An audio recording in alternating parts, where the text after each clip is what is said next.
one of the things I want him to do before he's done, and I think WWE might be able to pull this off, is I would like them to make a reference to him having that old song in TNA, "Get Ready to Fly." Like if like let's say for his WrestleMania entrance against like let's say it's against Triple H, because sometimes they let a little bit more pomp and circumstances for those. Like you hear "Get Ready to Fly" with AJ Styles' old music. And then like they set up something on the ring ramp. I don't know what it would be, and then it switches over to his new WWE one when he walks out. I think that'd be kind of like a cool perspective change. Yeah, I had no problem with that. And WWE and TNA have worked together with classic stuff with AJ and Samoa and some other guys, so I think it could be possible there. Yeah, I have no problem with that at all. Bring some of the old school of him back and have the current stuff too. I think it'd be all right with me. So I mean, if you were to choose one person though to retire AJ Styles that's on the current roster, not so much retire like, hey, if you lose you got to retire. You can do it that way too. But if you're going to choose his last match against anybody right now on the current roster, who would you choose? It would be between three different people. Okay. Finn Balor. Well, technically four, because I can think of four that you might have good ones with. Finn Balor, Seth Rollins, Daniel Bryan, or Adam Cole. Okay. I can go along with that. The one person I would probably add in, I'm not a fan of them necessarily, is Samoa Joe. And so, to be honest, because they have good matches for one, number two, they have a history, long. Yeah, history. I just don't. I think with Samoa Joe's injuries, I think he might not be in ring anymore. That's the only reason I consider him. So I was actually looking at people that might have looked up to AJ, or could put on they have a respect. Because when I say looked up to AJ, I think Rollins and I think Adam Cole looked up to AJ. Finn Balor and AJ were both leaders of the Bullet Club, and with AJ and Daniel Bryan is they have a little bit of history because they have ties to Ring of Honor together. Yeah. No, you have good picks there. I'll have to go along. So yeah, it's and Adam Cole was the leader of the Bullet Club at one point too. Yeah, absolutely. That's the only person I would like to see him wrestle before he retires, have a rematch with you. I would like to see AJ Styles being a babyface for this match. Would be him and Brock Lesnar. Which, if you're listening to this WWE, which you're probably not, which is completely okay, but if you're listening to this 6-man match, make it happen. AJ, Kevin Owens, Adam Cole, Finn Balor, Seth Rollins, and Daniel Bryan. Okay. 6-way match. WWE heard that. The front office is listening. But still, I mean, I think it would be a fun match to have. Yeah. Kind of shifting to NXT related stuff. I guess Bully Ray recently on Busted Open Radio gave NXT kind of kudos against AEW, saying that they're more polished, which kind of. I personally do like NXT, but there's just something about WWE's camera work that drives me insane. But either way, he was saying that when he watches NXT, he doesn't really see glaring issues like he does with AEW, but the work in ring is solid. It's tight. But 9 times out of 10, it makes psychological sense. The physicality is there a lot of the times. You watch AEW and guys and girls are missing stuff. It can get a little indie-rific at times, whereas the NXT product is a lot more polished and the work rate is extremely tight. Psychologically makes sense. I can kind of see where you're going with NXT. You're definitely not talking about Raw and SmackDown. I can kind of see what you're saying with NXT, and I can kind of see what he's saying about how AEW can get indie-rific, because yes, absolutely can. But look who's there. I mean, the Young Bucks are part of the reason why AEW exists, and they get very indie-rific. Mm-hmm. So, my usual complaint is, I like NXT. I do.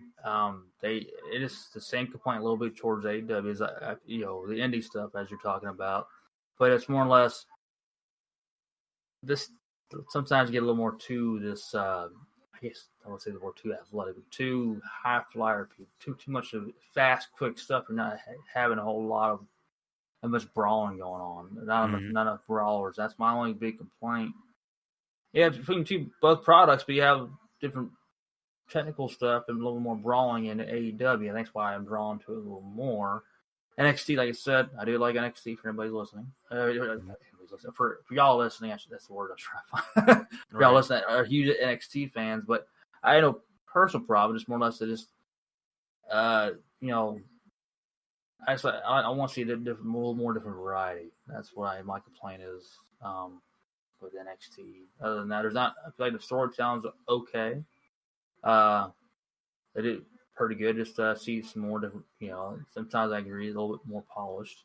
But yeah, smiling can be a complaint more or less to NXT, but I see the same issues sometimes with AEW. But I love them very much so. Well, at that AEW does feel more like an old WCW, ECW rehash, and that's not a jab at them. It's just that's cool. I'm glad to see that going on. When in the 90s they were more ECW and WCW gave more chances to people that were like cruiserweights than WWE ever did, especially in the 90s. So you do have hints of that, which I guess you can kind of say attributes to a little bit of the indie-rific way of doing things. But one of the things I don't really like about WWE's appeal is just how it looks. It just I don't want to use this verb or this word necessarily because it's wrestling, but the delivery seems a little too fake. Like the camera work and how the visuals look, it seems more kind of like what you see in a daytime soap opera as opposed to like a sports event. Whereas AEW seems more gritty, like you would see more in like a UFC. I can agree. I can understand that. I think it got tougher. I think, or at least I could say maybe you saw those flaws even more so. At least I see those flaws even more so without the audience. There's the audience there. It brings a different feel, obviously. So it's like you can see, especially when they had nobody out there, right when the pandemic had gone on, started up, and that you saw the more flaws. It was tougher on the performers to perform. They didn't have all that. So there's something that so you get different feels in all companies. What the product, how they want to present, and what type of match, what type of skills. But one thing I like about AEW, you can hear that old WCW vibe is also a big help with that is obviously the commentating too. They bring in that old feel. They bring in also a new vibe. They bring in you can feel that WCW vibe, and it brings us some good points. Well, I know Bully Ray said a while back that he looks at AEW more like ECW, and yeah, some hardcore violence, but you see that other places too. At least I say Impact does that. They're doing that right now with Sami Callihan, but I'm not big on the crazy barbed wire stuff necessarily. I'm not as much as others. I'm not really big into it, but it's just not my taste. Yeah, you can do it here and there as far as like and it would a lot less of it. But you see in WWE where they'll sometimes have like a barbed wire ball bat or sledgehammer or something. But I just not much into it. But with I can see that with AEW is they can be more of family kind of guys. Family behind the scenes, family toward each other, and that's like it's bad and good to me. It's like you don't want to be too friendly because you're rivalries, and it kind of takes away sometimes. Sometimes I don't know the baby face and heel. Sometimes are not drawing enough heat for themselves. You're trying to realize who these people are, and that's where I get a little bit okay. I see what you're doing, but it's not like you're not telling the full story. That's just, but it's still good. I got into a discussion with someone earlier today because we were talking about the Sami Callihan versus Eddie Edwards barbed wire massacre match. And one of the things I give Raven a lot of credit for is he's a psychological guy, but he also did a lot of hardcore matches. And he's like, some of these hardcore matches are just, hitting people for the sake of hitting people. And he's like, I wasn't about that. It had to make sense to me why we were doing these things. and he had that drop toe hold into a chair, and people Yeah. duplicated that multiple times over, and it's a great idea. Yeah. But sometimes that is missing, and it's fine to have these hardcore matches, but it has to have a valid reason why it's there. Yeah. Like a good example is, and I'm gonna use this just because it was one of my favorite matches of the year, was Drew McIntyre versus Randy Orton in the ambulance match. It built up to be a hardcore match essentially because of what all happened and took place. It wasn't just like, I really want to hit you with a trash can lid, so let's do this. Yeah, I have to agree. It's like you have two guys and two girls going after a hardcore match. It can be fun to watch, but it's like sometimes when they go a little over the top, they're just like, okay. I know some people like that kind of stuff. I'm just not, overly into it, and the psychological, or the psychology behind it. Just, I get lost. I was like, okay, tell me something that makes that, give me something that makes sense.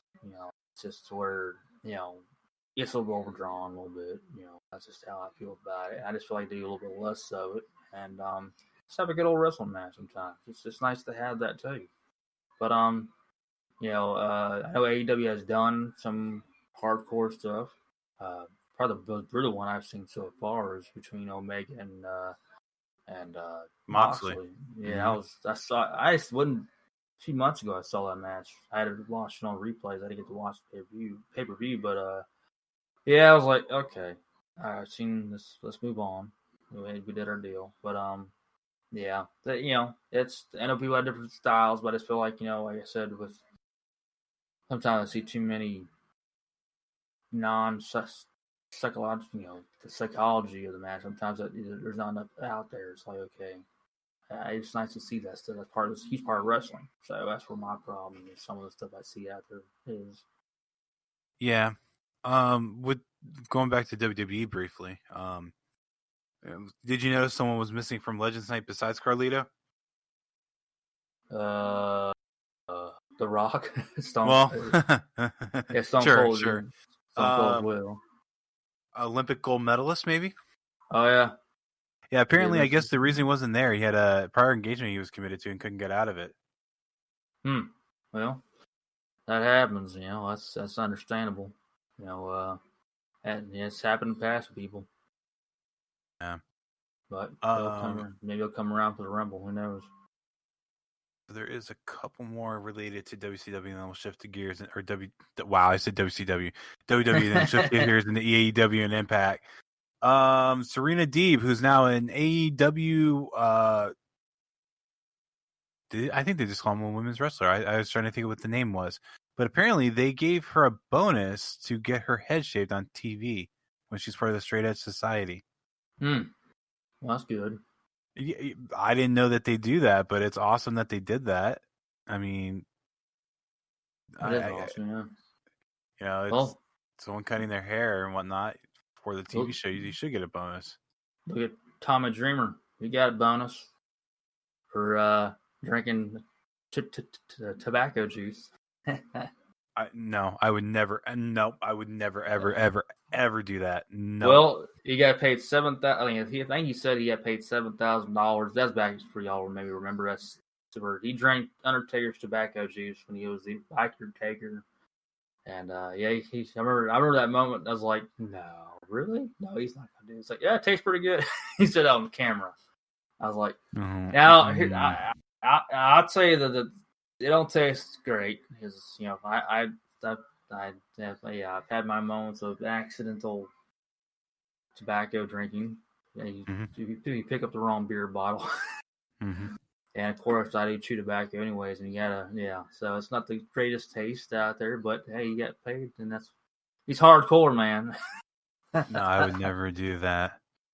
One of the guys I mentioned before, Daniel Bryan, he has a little bit of a losing streak going. He lost recently to Nakamura and Cesaro. Apparently, it was his idea, and I did not know this. And if you knew him, I'm surprised you haven't told me. But apparently, he is a part of the writing team for SmackDown.